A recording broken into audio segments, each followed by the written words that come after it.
think honestly, in a weird way, millennials could be kind of addicted to toughness and pain in a weird way, where we feel like we gotta be tough, we gotta prove We just not things. trying to raise no 'Cause punks. Is basically what it is. I think that you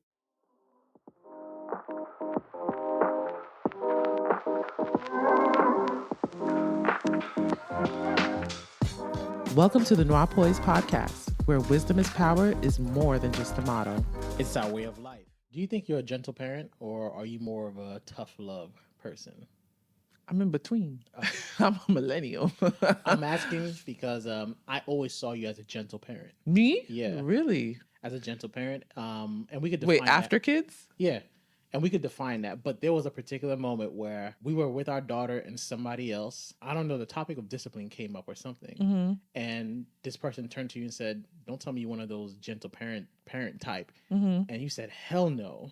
Yeah. And I remember looking at you thinking like, I think you're a gentle Yeah, parent. you probably don't know what gentle parenting is. But all right, in your opinion, what is the difference between what we call tough love and gentle parenting? So I don't think I'm necessarily tough love because I'm not spanking my kids, honestly. Gentle parenting is like you don't raise your voice. You let the child lead in a sense, and you kind of like work your way through it. It's all about the emotions all the time. That's the gist of what I think it is. Yeah. And I don't think I'm that all the time. There are moments where I want my kid to be healthy emotionally as well and be emotionally intelligent. So I'm not going to negate their feelings. Yeah. But at the same time, I mean, you hear me, I'd be like, what are we crying about now? Yeah. You know? So I don't think I'm a gentle parent at all compared to how I was brought up. Absolutely. Yeah. But not the way that the world labels gentle parenting now. Because if you walk around saying I'm a gentle parent, that's a whole different ballgame. Really? Yeah. You don't look think it up. I did, and you don't think that's because we were brought up or raised up, I should say, with more tough love? So I think honestly, in a weird way, millennials could be kind of addicted to toughness and pain in a weird way, where we feel like we gotta be tough, we gotta prove We things. just not trying to raise no punks. I think- is basically what it is. I think that you are gentle but stern, and that falls Yeah, but- under the gentle parenting. Does it? Yeah, in my opinion, the way I would describe it in the most simple terms is gentle parenting is more of correcting. Tough love is more so about punishing. So with gentle parents, you're more likely to try to teach a child. I don't know. I have a bad view on gentle parenting. I guess that's why I'm like, don't call me no gentle parenter. I think it's because of the way you were raised, but Okay. I think, in my opinion, gentle parenting is more so you did something wrong. I'm going to walk you through what you did wrong so you can learn. While tough love, I think, is more so as you did something wrong or you didn't listen, I'm going to punish you, and that's how you're going to learn not to do it. Okay, And that's fair. I view both of us as more gentle parents. I than think others. you're for sure a gentle Yeah. parenter. If you say you're a gentle parenter, because I think you're more gentle than I am, Yeah. but it could just be the gender of our oldest, you know. Yeah. I never labeled myself a gentle parent at all. Maybe we could look it up. I try to be conscious of all perspectives. So I'm Yeah. not looking at things just from my perspective. I try to think like a 3-year-old and but I wouldn't say I am a gentle parent. So if you had to list maybe like bullet points of what's gentle and what's tough, like what makes you said you're in the middle. So what makes you tough and what makes you gentle? What makes me gentle is because I do pay attention to the emotions. Yeah. That definitely is a factor because I want to raise emotionally intelligent individuals and mentally healthy individuals. So at her age, emotions is a big deal because she doesn't know how to regulate her emotions just yet. But that doesn't mean that's the same way I'm going to operate when she's like 10 or 15. It's just, it depends on the season of her life. Right now, I understand that her brain isn't developed. She doesn't know how to, regulate her emotions. Her nervous system needs us to regulate her. Therefore, I'm more gentle when it comes to certain emotions because I know, like, she really don't know what she's doing. Like that lady says, they have literally like a little tweedle in their brain. We really give them too much credit for their age. They don't know what they're doing half the time. But the tough part of me, I think, is, I don't know. I think I have a fear of raising a punk. I don't know why, but there's a part of me that's like, nah, you can't be one of these. these kids out there who's like every little thing you say makes them cry. Every little thing you do hurts their feelings. It's all about the feelings, the feelings, the feelings. Like, I think there's a time for that. At her age now, yes, the feelings are important, but at 15, we know how to regulate our emotions. You should be able to hold that joint in a little bit. Be vulnerable with the right people. So I guess the tough part is that where like there's certain aspects where I operate where I'm like, toughen up. Like if she falls, right? That's a good example. If she falls, I assume a gentle parenter would be like, are you okay? Oh my God, my baby. And a tough love person would be like, get up, you good. Yeah. I fall in between that. Yeah. If she hits her head, yes, I'm going to be like, Jesus, my kid. And I'll be like, you good? You okay? And I'm like, show me your muscles. Yeah.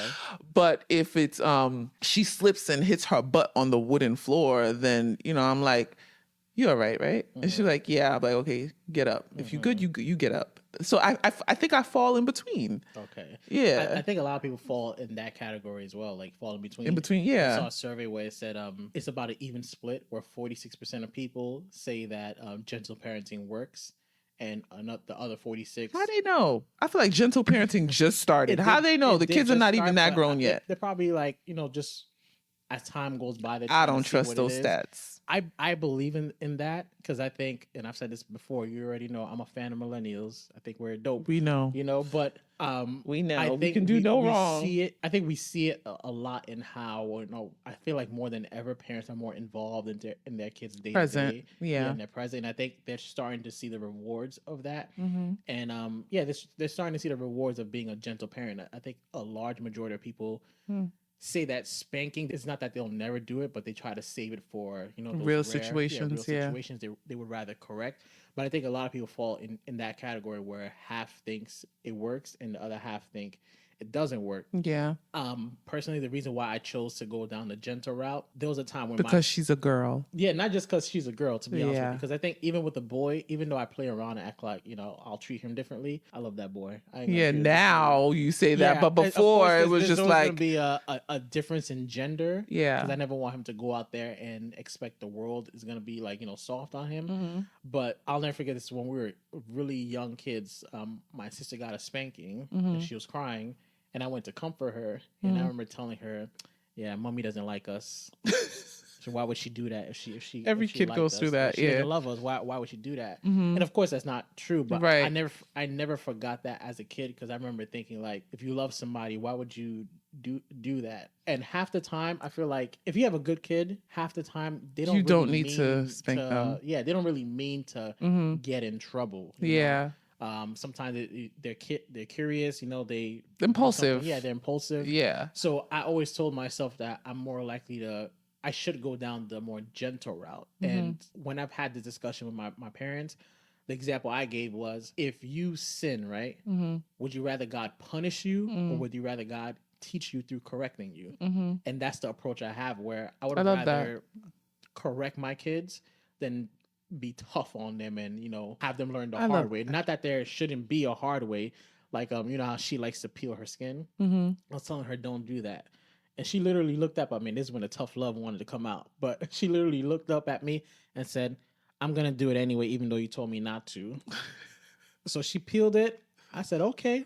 I waited, and like 3 minutes later, "Can I get a Band-Aid?" And I was like, "No, you're not going to get a Band-Aid because I told you what was going to happen." And you chose to do it anyway. Yeah. So I would rather, go down that route, not, have to spank or say, "You didn't listen to me. Now, you're in trouble."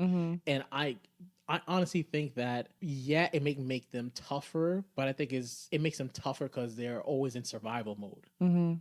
So if you're beat, or you're punished harshly or severely, especially when you don't understand, I feel like, you grew up and people looking at you may think, "Oh, wow, you're really tough," when it's like, you're not. You're weak internally. Yeah. I heard somebody, I don't remember his name, but somebody who was notorious for being tough, been in and out of prison, has a very tough masculine demeanor according to society. And he said something one time that I never forgot. He's like, "I'm tough because of my environment.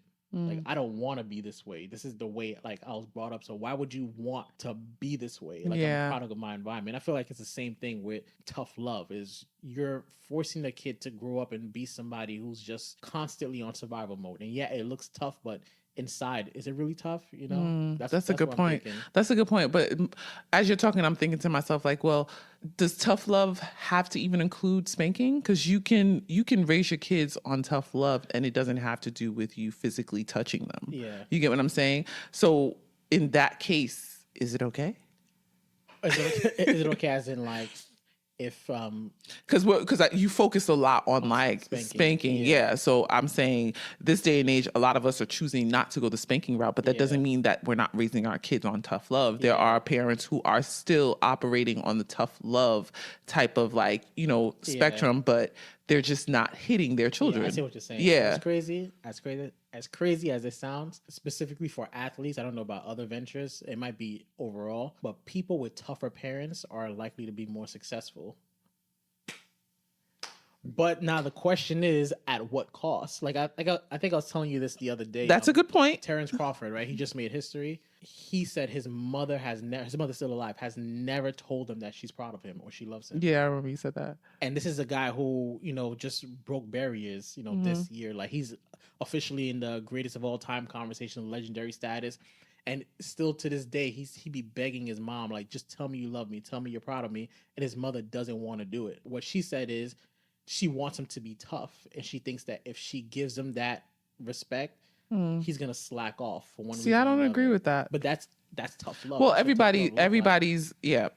everybody's perspective on it is going to be different based on what environment you grew up in and what it is that you want out of your children. Yeah. When I think of tough love, I don't think of that. I actually think I want to say emotional abuse, but but I don't know if it's the right term to use in this situation. But that's what I think of, because I feel like as the parent, you're their leader, you're guiding them. So if they succeed, you should congratulate them. Yeah. And if they fail, you help them figure out where they could have done better. Yeah.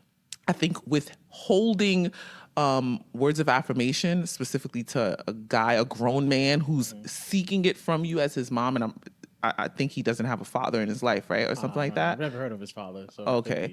But he's clearly seeking it. I think in that case, it's more so like, oh, that's not tough love to me. That's different. When I think of tough love, I think of you're training them for something in particular, whether that be life, whether that be a career they're going into, whether that be a sport, but you're training them with love behind it. So it looks tough on the exterior, but they know your intention is love. So an example of that I think of is like, I guess a father training a young boy to become an athlete. It looks tough if he's constantly like getting at him about how he's moving, what positions he's taking, and what he's choosing to do. Yeah. But at the end of the training, he's giving him a hug and saying like, you did good, but I want you to do better. Yeah. To me, that's what tough love looks like. It's literally in the words. You're tough on them, but you're completing it with love. You feel me? Yeah. I don't think it's necessarily always I'm spanking you, I'm beating you. I think that's just unhealthy. I feel like that's just not the best approach to take with children, but that's just my opinion. Yeah.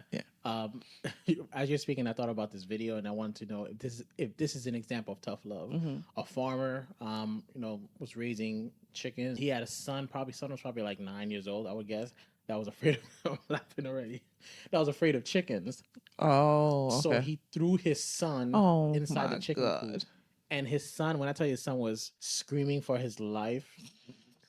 From chickens, that's funny though. And I don't know why, but the chickens were reacting to him as well. So the chickens were going after him and he was trying to kick for his life.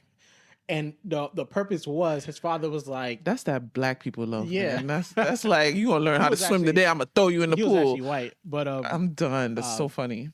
The father did that to help his son overcome that fear. To each his own, man. Overcome that fear. And he's like, he didn't say this, but he's right there. He knows nothing's gonna happen. But what are you doing to that kid? But that's my point. With like, even throughout the training process, I think sometimes the damage could be done. Can you imagine like someone finished humiliating you, putting you through so much, and it comes to you, be like, I love you. Now it's like, get off me. I'd be like, get off. But see, I mean, to each his own. Every parent knows their kid and knows how to take the approach. Like, I wouldn't take that approach. I would kind of like encourage my kid into doing it. Yeah. and eventually they will do it. That's what we do. Like I encourage her, or like I set up certain situations where she has the opportunity to be brave versus you're throwing them in there. It's like, I wouldn't do that. I don't think that's tough love. I would think it's tough love. And really? There was one time we did that with I did that with our daughter. I don't know if you remember, with the car. Yes, I remember. And it just made her scared. It scared her even more. She had a toy car that we bought her, and we thinking, I mean, we born in the 90s. We used to see these like cars commercial, like, you'd love this. Like, girl, we made it for you. Right? You know? She was scared to get in. Because of the engine sound. Yeah. And my reaction was, you're going to get in. I'm going to buckle you. I remember. And after a few seconds, you're going to calm down. I just want to point out that she was 1. Yeah, but, she was walking and, expressing herself. But I put her in the car and I put the seatbelt on, but the way she reacted was like she freaked out. Thankfully you were there, because she was like, all right, let's not do this. And then when it really hit me that this was bad was I put her stuffed animal in there. Oh, yeah. Like, yes. There's nothing wrong with this stuffed animal. Oh, and I remember that. The saddest reaction. Like, she was like, she literally was about to cry because she thought her stuffed animals were in danger. So she literally just we were laughing inside. Like covering her face and everything. And I'm like, man. Oh my God, I forgot that story. It was so cute though. I felt the worst. No, it was so cute. You know what it is? It's because she see cars passing by at like really fast speed. So she's aware that at this point she was aware of accidents, basically. Like she knew what an accident was. Like, remember we were watching race car driving with her. So she knows that cars can like bang into things, flip over. So she's 1. She sees a car. She's like, I don't want to get into this. First of all, the engine is mad loud. And then when you and at that time too, before she got in it herself, we rode it around the house, like with the remote. And it bumped into the wall many times. Yeah. So I had to think of it from her perspective. She was probably like, I seen what that car could do. Yeah. I'm not trying to get in there. Like, especially when you were driving it. You don't remember? Yeah. You're just like, oh, I'm sorry. Okay, let's back it up. Bump into the wall again. Oh, let's back it up. Like, she wouldn't. She's 1. Yeah. So it makes sense. But I understand the concept. I mean, listen, to each his own. To each his own. I wouldn't do that to a kid. I feel like you're actually doing more damage than good. But I know that there may be certain times where it makes sense to do it. Yeah. Like, she's 1, so I wouldn't do that situation. But honestly, if she was like 7, I wouldn't see it as being as bad with a car, because I feel like she has more of an understanding of what it is. Yeah. You know what I mean? That honestly taught me that no matter what age, I don't care if they're 15, 30, 60, I don't think I'll ever do that again. Because it just made me think, like, what kind of trauma are we causing? Like we said, she was interested in it, but that moment freaked her out so much. I think she didn't get on it for months. Almost a year. Yeah, she was like, I don't want no parts. Get inside. Yeah. And it was a big deal when she got inside. She's like, look, I'm inside. Yeah. So I honestly think that translates throughout all ages. See, but someone could listen to this though and be like, dang, a whole year? I would have had her riding that thing in a week. Yeah. She acts that way the first day, but then if you keep on doing it every day, eventually she's gonna be like, oh, it's not that bad. Yeah. You know what I mean? So I guess it's perspective. It is perspective, but I go back to saying, like, at what cost? I get that. Yeah. For me, it's the situation. Yeah. So like, you see that situation for a 1-year-old, it's like, the fear is understandable. I get it that you wouldn't, want to get into it. But imagine she's 7. Yeah. And it's that same car. I'd be like, not at this point. I think we might be raising a punk. I think we need to do something about it. See, it depends on the age range and their understanding of what's happening. Yeah. You know what I mean? Like, if you're introducing them to something new, then it makes sense. Yeah, they don't know what this is. But if you're fully aware of it, you understand it, I think that's different. I think at that case, if you were to put her in there and be like, look, we about to start this car, let's go. Yeah. And you start it, I think by then she'd be good. By 7, you understand a car. You hear the real car engines. You know what I mean? Yeah. I saw that 74% of millennial parents say they practice gentle parenting, so the great majority. Interesting. Yeah. And I think it's because there's just such a bad rep on tough love, because like even when you were talking about tough love, you just kept talking about spanking. Yeah. So I think most people are just thinking tough love is just that, is just spanking, but I don't think it's just that. Yeah, it's not just spanking. That's a good point that I focus on that, because I think that is a core part of it. I don't think it's just that. I think it's, in my opinion, there's a wound and you're rubbing salt on the wound. That's how I kind of see it, where, and the kid may not always understand why that is. And again, some kids out there, they need that tough love. But if you have a good kid, a regular kid, like, I feel like tough love shouldn't be the first thing. And if it is, in my opinion, it's because we were brought up in a way where we had to go through tough love. So we think that it's only natural or right. Like now, whenever I see a video of a parent like hitting a kid with a belt, I'm like, you uneducated, animal. Like, it doesn't make sense to me. I'm like, clearly you grew up like this, so you thinking like, it's my turn now. Like, there's so many other ways to.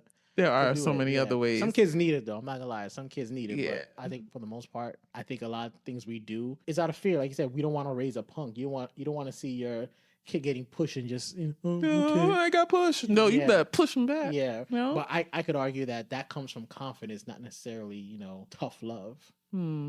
That's a good point. That's a good point. But I feel like that 74%, I don't believe it.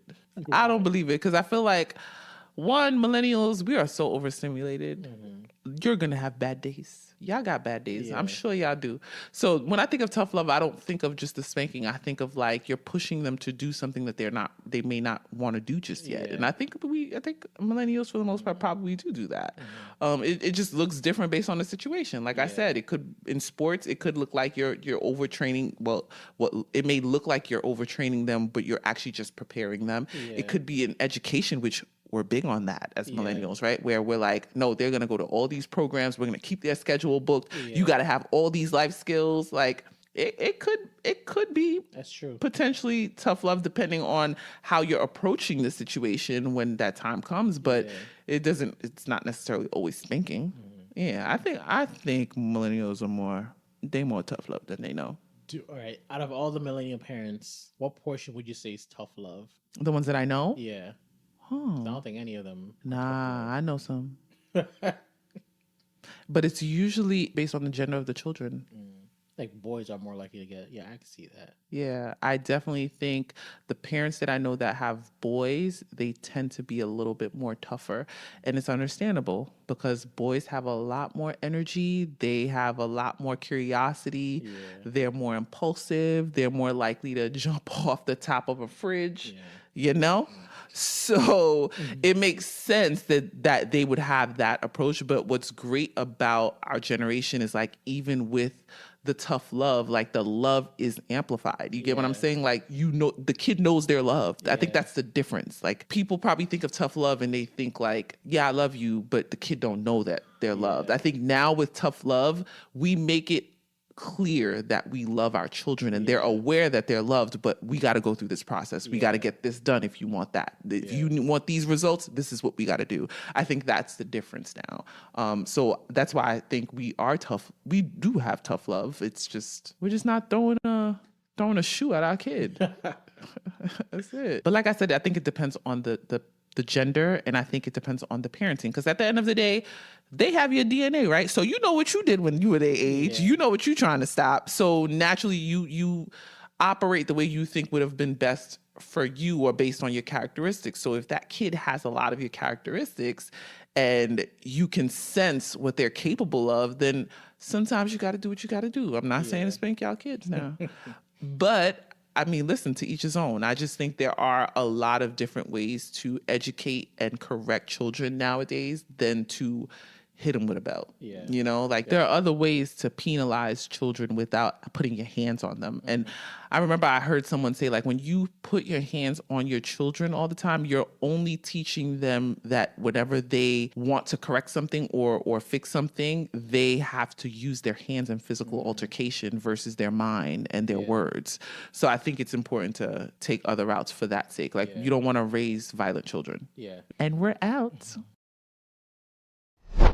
Thank you for spending your time with us. We hope you gained some knowledge today that'll promote poise in your life. We have new episodes uploaded every Thursday right here, same place, same time. Until next time, you can follow us on Instagram at NOIRPOISED Podcast to stay connected. That's NOIRPOISED Podcast. We'd love to hear your feedback. And remember, your wisdom is power.